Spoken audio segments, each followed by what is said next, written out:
আপনি নিশ্চয়ই কন্যা রাশির জাতক বা জাতিকা, তাই এই ভিডিওটিতে ক্লিক করেছেন আর জানতে চাইছেন সেপ্টেম্বর মাস আপনাদের কেমন যেতে চলেছে। হ্যাঁ বন্ধুরা, আমি একটা সম্ভাব্য ভবিষ্যৎবাণী করতে চলেছি, যার মাধ্যমে আপনারা এই সেপ্টেম্বর মাসের কেমন যাবে তা জানতে চলেছেন। তবে শুরুতে একটি কথা বলে দিই, আমি যে মাসিক রাশিফল আপনাদের সামনে প্রেজেন্ট করছি সেটি কিন্তু সম্পূর্ণরূপে সার্বিক রাশিফল, অর্থাৎ এটি চন্দ্র রাশি ধরে গণনা করা হয়।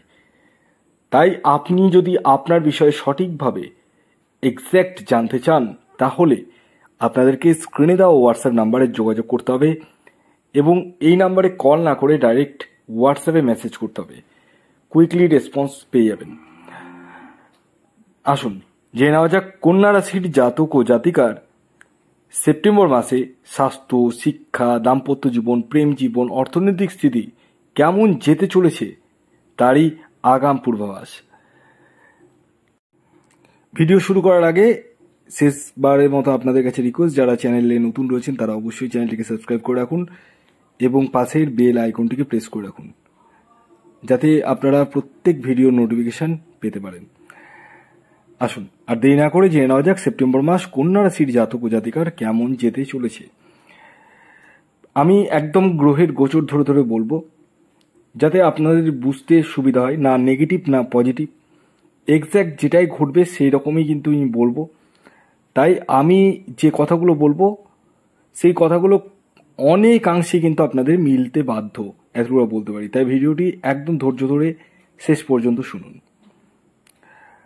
আপনাদের ফার্স্ট হাউসে কেতুর সাথে শুক্র গ্রহ রয়েছে, আপনাদের সিক্সথ হাউসে রয়েছে শনিদেব, আর সেভেন্থ হাউসে রয়েছে রাহু গ্রহ। আপনাদের মঙ্গল 10th হাউসে রয়েছে এবং নবম স্থানে রয়েছে দেবগুরু বৃহস্পতি, এবং আপনাদের 12th হাউসে রয়েছে রবির সাথে বুধ গ্রহ। কি হতে চলেছে আপনাদের জীবনে সমস্তটাই আমি তুলে ধরার চেষ্টা করছি, তাই ভিডিওটি ধৈর্য ধরে সম্পূর্ণ শুনুন। দেখুন, প্রথমে আসি আপনাদের শরীর স্বাস্থ্য। আপনাদের রাশির যে অধিপতি সেটি হচ্ছে বুধ গ্রহ, আপনারা প্রত্যেকেই জানেন। ভালো করে শুনবেন। এখন বর্তমানে রয়েছে 12th হাউসে। 12th হাউস কিন্তু খুব একটা শুভ হিসাবে ধরা হয় না। 23শে সেপ্টেম্বর বুধ কিন্তু ফার্স্ট হাউসে চলে আসবে। তাই একটা কথাই আমি বলবো, 12th হাউসে যতদিন রয়েছে বুধ, রবির সঙ্গে যদিও বা যুক্ত রয়েছে, কিন্তু বুধের একটা এফেক্ট কিন্তু পড়বেই আপনাদের জীবনে। কারণ 12th হাউস যতদিন রয়েছে ততদিন পর্যন্ত আপনাদের শরীর স্বাস্থ্য নিয়ে কিন্তু সম্ভাবনা খারাপ হওয়ার সম্ভাবনাটা রয়েছে। কারণ 12th হাউস হসপিটালাইজড জায়গাটাকে দেখায়, আকস্মিকভাবে মানে দুর্ঘটনার জায়গাটাকে দেখায়, বিদেশ যাত্রার জায়গাটাকে দেখায়। বিদেশ যাত্রার সম্ভাবনাও রয়েছে, এটাও রয়েছে। আবার আপনাদের হেলথ নিয়ে কিন্তু একটু সমস্যা আমি দেখতে পাচ্ছি। তবে 23শে সেপ্টেম্বরের পরবর্তী সময়ে সেই সম্ভাবনাটা কিন্তু অনেকটাই কাটতে চলেছে। আসি আপনাদের এডুকেশন, মানে পড়াশোনা কেমন যেতে চলেছে। বন্ধুরা, এটি 5th হাউস থেকে দেখতে হয়। আমি বারবার বলি, আপনাদের 5th-এর যে লর্ড সেটি হচ্ছে শনি গ্রহ, 6th হাউসে কিন্তু বসে রয়েছে। দেখুন, বর্তমানে শনি কিন্তু বক্রী রয়েছে, আর শনি কিন্তু 5th হাউসেরও ফল দেবে এবং 6th হাউসেরও ফল দেবে। শনি নিয়ে কিন্তু সমস্যা নেই, সমস্যা রয়েছে বুধ নিয়ে।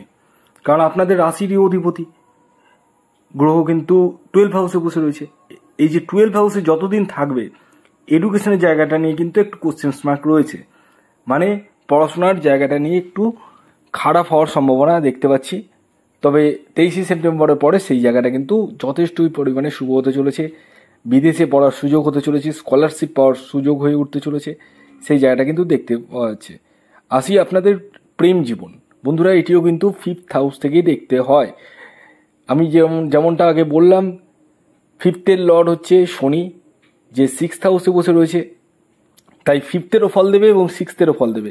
দেখুন, শনি বেসিক্যালি কিন্তু প্রেমের জায়গাটা খুব একটা মাত্রায় মানে পছন্দ করে না শনি গ্রহ, সে যেখানে বসে থাকুক। এবার যখন তার আন্ডারে পড়ে যায় কিনা, তখন একটু বেশি পরিমাণে খারাপের জায়গাটা বেশি দিয়ে দেয়। এবার আপনারা বলতে পারেন কি খারাপ? খারাপ বলতে আপনাদের মধ্যে একটু ইগো সেন্টিমেন্ট এগুলো কিন্তু আসবে। এই 5-7 দিন কথা বললেন না, ফোন রিসিভ করা বন্ধ, মুখ দেখা দেখি নেই, এরকম সম্ভাবনা রয়েছে।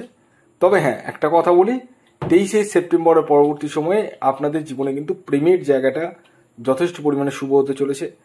যে সম্পর্কগুলো খারাপ হয়ে যাচ্ছিল সেই জায়গাগুলো আবার ভালো হতে চলেছে, ভাগ্যের সাপোর্ট পেতে চলেছেন। এরপর আছে আপনাদের চাকুরি ক্ষেত্র। দেখুন, আপনাদেরকে একটা কথা বলি, এই মাসে চাকুরি ক্ষেত্রের জায়গাটা যদি বলা যায় কিনা, এই মাসে চাকুরি ক্ষেত্রের জায়গাটা মানে খুব যে খারাপ যাবে তাও নয়, আবার খুব ভালো যাবে তাও নয়। আপনাদেরকে এফোর্টটা দিতে হবে। মানে ভাগ্যের সাপোর্টের থেকে কিন্তু আপনাদের কর্মের উপরটা কিন্তু জোরটা বেশি থাকবে। মানে ভাগ্য তো রয়েছে, ভাগ্য ধরুন রয়েছে 20%, 80% আপনাদের কর্ম। আপনাদের 2-3 জায়গায় ইন্টারভিউ দিতে হতে পারে, সেখানে এক জায়গায় সিলেক্ট হলো, এরকম হওয়ার সম্ভাবনা রয়েছে। তবে একটি কথা বলি, যে কোনো কিছু লেন্দি প্রসেস হলেও আলটিমেট সাকসেস কিন্তু আপনারা পাবেন। তাই ধৈর্যটা আপনাকে ধরে রাখতে হবে। এই মাসে আপনারা বন্ধু বান্ধবের হেল্প পেতে চলেছেন, সেই জায়গাটা রয়েছে। গৃহে কোনো মাঙ্গলিক অনুষ্ঠান হওয়ার সম্ভাবনা দেখতে পাচ্ছি। দূরযাত্রা বা দূর ভ্রমণের সম্ভাবনা কিন্তু 23 তারিখের আগেই কিন্তু হওয়ার সম্ভাবনা দেখতে পাওয়া যাচ্ছে পূর্ণমাত্রায়। এই মাসে আপনারা যারা বিবাহের জন্য প্রচেষ্টা করছেন তাদেরকে বলবো বিবাহের জন্য প্রচেষ্টা করতে পারেন। বিবাহের শুভ যোগাযোগগুলো কিন্তু সৃষ্টি হতে চলেছে এবং সন্তান প্রাপ্তির জায়গাটা কিন্তু রয়েছে। যারা দীর্ঘদিন ধরে সন্তানের জন্য প্রচেষ্টা করছেন তাদের ক্ষেত্রে সন্তান প্রাপ্তির জায়গাটা কিন্তু পূর্ণমাত্রায় দেখতে পাওয়া যাচ্ছে। মনের স্বাদ, মনের বাসনা কিন্তু আপনারা অনেকাংশেই মিটিয়ে ফেলতে চলেছেন।